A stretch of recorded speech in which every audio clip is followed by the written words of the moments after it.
It's now been a year since Pikmin 4 came out on Nintendo Switch, and we have long waited for this game. In fact, it's been a decade since Pikmin 3 as we were waiting for Pikmin 4. We've been hearing about its development, hearing information from Miyamoto, but nothing ever came to fruition. And finally, towards the end of the Switch lifecycle in 2023, Nintendo gave us Pikmin 4. So that means Pikmin 5 isn't coming out until 2033?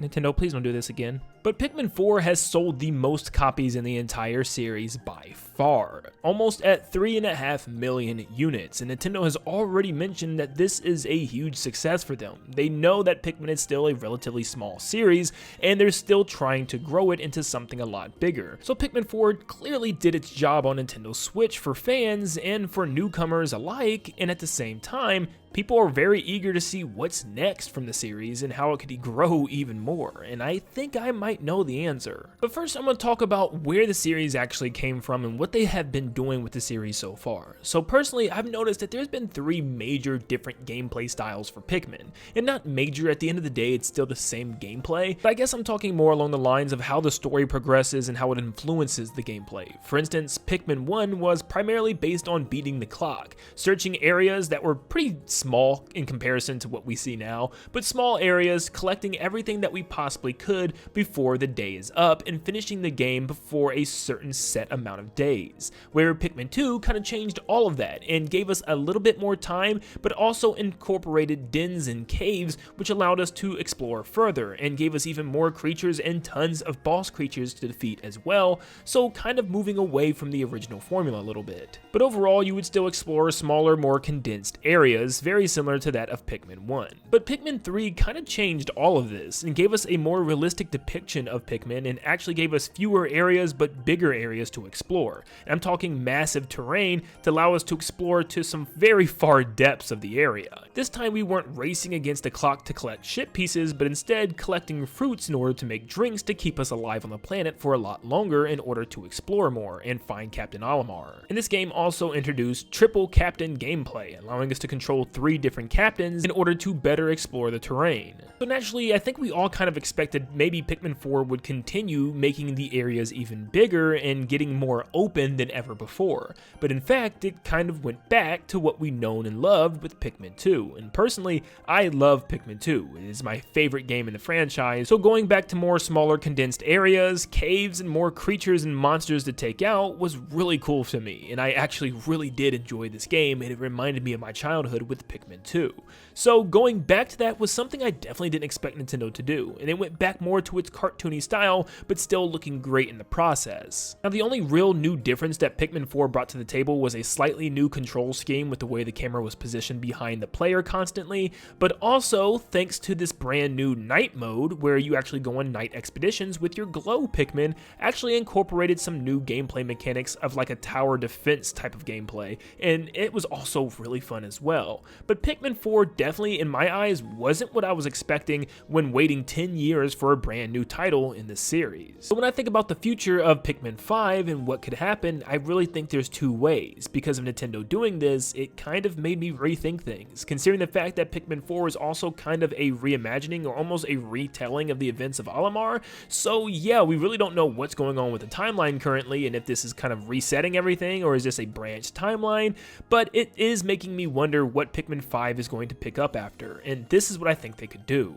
There's definitely a chance that Pikmin 5 is just a continuation, and it's once again stuff that we've seen with Pikmin 4, but just in new areas. We still have caves, we still have Ochi, and we still have glow Pikmin at night, but this time we're in different areas. For instance, with Hero's Hideaway, it was actually the inside of an abandoned house from human civilization, so maybe they doubled down on civilizations like this, and we get a giant quarry or something that's full of caves, or maybe an abandoned snow cabin deep in the snow hills, or in the mountains, which we didn't even get a snow location in Pikmin 4, which was kind of weird. Or maybe a deep pine tree wooded area with camping stuff everywhere, kind of like Giant's Hearth, but a lot deeper on the camping mechanic. Maybe tents that we can actually go into, and rivers and stuff, and tons of fishing areas. Or maybe an abandoned amusement or water park could be some cool areas. Or more house exploration, like a basement, a bedroom, or a yard would be pretty cool. Or maybe some type of abandoned zoo would also be a great location for Pikmin 5. Pikmin 5 would be following up directly after Pikmin 4, so you would still have night raids and everything, and glow Pikmin, and for the most part, it would just be like a follow-up after Pikmin 4. Nothing super crazy, just new locations, of course, maybe a couple new Pikmin, which we'll get into later, but overall, just kind of the next step in this soft reboot that Nintendo's trying to do, or whatever they're trying to do with this new installment. Now, I love Pikmin, and I am really pushing for it to become a massive franchise, like one that a lot more people know of, because right now it's still pretty niche, where you ask majority of Nintendo fans and lots of them probably still have not even played a Pikmin game. I want to get that game that's going to really push people to try it out and really bring people to understand why we love Pikmin so much. And in my eyes, the only way to really do that is to go full-fledged as hard as you possibly can, making a gigantic, fun Pikmin experience. And there's no other way to really do this outside of doing open world. And I already know I'm going to see the comments saying, not everything has to be open world, but sometimes I feel like it molds perfectly with a game's story and structure, and in those cases, it would expand a game's already great existing ideas. And let me tell you right now, Nintendo doesn't have that many open world games. I don't know why people make it seem like that's all Nintendo gives us when all we have is like 2 Xenoblade titles and Zelda Breath of the Wild and Tears of the Kingdom. That's it. It's not like we have a Mario one, a Kirby one, a Donkey Kong one, an Animal Crossing one. We don't really have that many open world games. And believe it or not, if you ask me, I feel like Pikmin was deserving of an open world before Xenoblade and even Zelda. It just almost makes too much sense for a game like Pikmin. So I really hope the next Pikmin game just drops the numbering system and breaks free of its conventions that we've been playing through from 1 through 4. And instead of going to Pikmin 5, we actually rework the series into something bigger and different. Something like a Pikmin world. The name alone already indicates that we're stepping away from the normal route of Pikmin 1, 2, 3, and 4 and opening up to something new. And I feel like with most franchises, Nintendo really never goes past 4. I mean, for the most part, Nintendo normally stops at 1 through 3 before moving on to a different subtitle or something, where it is a little bit different with Metroid Prime 4 and obviously with Pikmin 4, so will they go on to 5? It's hard to say, but I really suggest that they try something new, because eventually you can't just keep numbering after Pikmin. But like I said before, open world Pikmin just makes a little too much sense. The whole story and theming around this game is an astronaut crash landing on an unknown world, which is actually a post-apocalyptic Earth, as you're able to explore environments freely and take out enemies and creatures along your way and search the environment for your missing ship pieces. It would work perfectly. Now do me a favor, if you're still unsure about how this would work, just look at the world maps from all the games. Look at Pikmin 1. You have this giant area where you just take a ship from location to location. What's stopping us from just tearing down those walls that confine us to each individual world and allowing each location to seamlessly blend into one another, like we actually see in the world map? Now obviously, just because it's called Pikmin World, we're not going to be exploring the entire Earth globe. I mean, that's just unrealistic, but I'm talking about a giant terrain area that has different biomes that are seamlessly blended together that we can actually just travel to in any way that we want, instead of being stuck by giant walls that confine us to small areas one at a time and then having to travel back to the rocket in order to fly to a new area. This time, we can just straight up travel across the landscape. If there was any worries I had of this actually working out in an open world, Pikmin 4 actually solved those worries. For one, Pikmin 4 actually incorporated a new mechanic of actually moving the ship with you in specific locations to make it easier to carry your goods to that location instead of all the way at the beginning of each world. So this would work very well when it comes to scanning the map, meaning when you find new areas for the ship to land, the ship will fly over to that new location and scan the surrounding area and fill out that portion of the map. And that's how you unlock your full map, is by finding all these ship landing spots all over the entire landscape. Boom, right there, that already solves that problem. So these would work like these Sheikah towers from Breath of the Wild, or honestly, they could just use straight up telephone towers, like left over from the human race, and you have to find these for your ship to hack into it in order to scan the area. That would work too. But obviously, besides filling out your map, this makes it a lot easier to bring treasure to your ship and not have it in one location in a giant open world. You can actually move your ship based on these little landmarks that you find across your adventure, so that problem is immediately solved.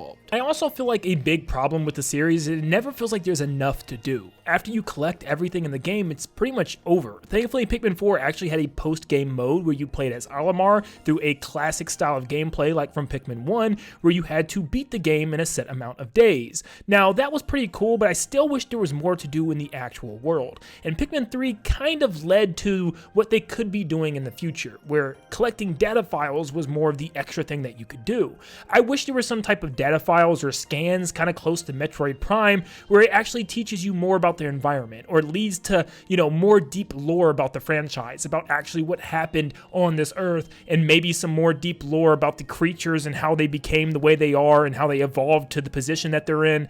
That would be really awesome, and it would encourage us to explore more of the landscape, and having an open world would make this even more awesome. Imagine just exploring every nook and cranny of this huge, vast open world where you're able to find data files or maybe scans and learn more about the lore and the life and the story of everything in the environment. Now, speaking of story, they don't necessarily have to do anything deep, because Pikmin never really has deep stories. Now, that's why a lot of people were actually upset for the most part with Breath of the Wild and Tears of the Kingdom were the stories. Tears of the Kingdom story was obviously a lot better than Breath of the Wild's, but they both kind of focused on past interactions and past cutscenes. But Pikmin's stories are always extremely simple. Somebody crash lands onto the planet, whether it's Olimar or another explorer, and they have to get all the pieces of their ship in order to get home, or collect enough sparklium or energy from random things in order to get home. At the end of the day, you gotta collect things. Honestly, if they just did a simple story of, hey, Olimar crash landed on the planet again, but all the pieces flew into the different biomes, and some even got into the underground caverns,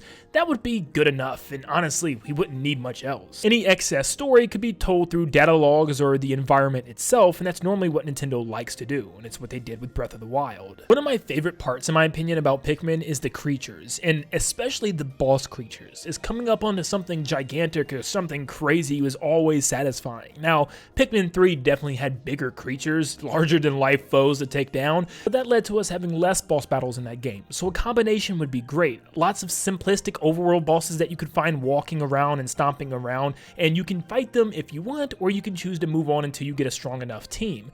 That would be so awesome. Could you imagine just walking around and seeing a giant beady long legs, like a huge one, walking over the landscape, and you're like, do I fight it or not? Kind of like that Breath of the Wild vibe when you first saw Lionel, or obviously a Gleeok. It would be really insane.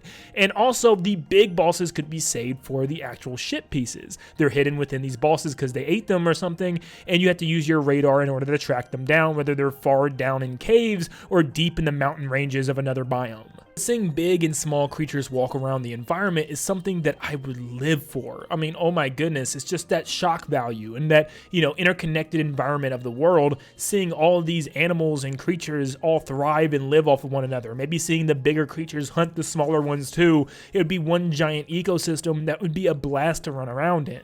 I would also like for them to give Olimar or your captain more abilities. Like, for instance, now that it's a giant open terrain, he can actually climb anything just like Link, but maybe have a stamina meter for his suit or something that he can upgrade over time by collecting more items and objects along the world. But maybe he can have like a little jetpack to fly over chasms. Maybe he can dive deep underwater and use his suit to filter out air. And maybe he can even unlock certain tools like a grappling hook or maybe a laser gun or something to help him in battle as well, instead of always just relying on Pikmin. Of course, Pikmin will be needed for the most part, but stuff that actually help him help the Pikmin as well. Like, he won't just be somebody that's standing in the background chucking Pikmin. He can actually do some stuff as well with different suit upgrades. And night expeditions can once again make a return, but this time it's not really a tower defense, but rather you can just straight up stay out at night. Yes, you'll have a day and night timer, and when it's nighttime, you don't have to hurry up and return to the ship, but you might want to, because it gets extremely difficult. Once again, creatures begin to get hostile, and maybe big and creepier creatures come out that you can't even find during the day, so it's a risk. If you want, you can stay out,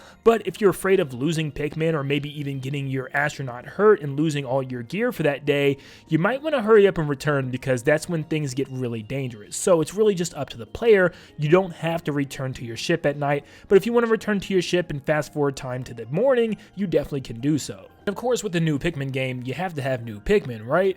I don't know what they would do next. I always thought there could be orange Pikmin. Maybe there's something where like the orange Pikmin blows up to a bouncy ball or something and you can like throw them like baseballs. Or maybe little green Pikmin Pikmin that carry little sticks and leaves as sword and shields, and they're like your little soldiers. And then you could maybe have a brown Pikmin that digs underground and burrows itself and comes out of the ground and hits enemies from underneath. I also really love this concept of a little robot Pikmin. Would be really cool, like a gray or black one that's kind of built by Olimar to do specific things that he doesn't want the Pikmin to do because it would get them hurt. Maybe you have to collect Sparklium in order to build these guys, and they're completely different than regular Pikmin, but that would also be a cool concept. But overall, I think the best way to go for the future of Pikmin is to go open world, to give us a full, huge open world environment to explore. That's what Pikmin's about anyways, exploring this post-apocalyptic Earth ran by crazy-looking creatures and trying to get our way off of this planet.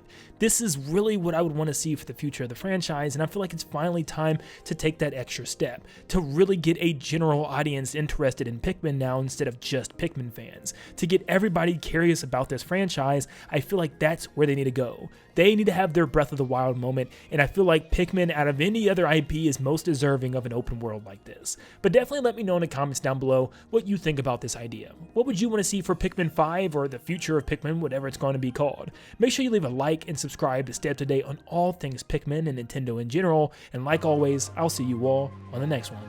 See ya, guys.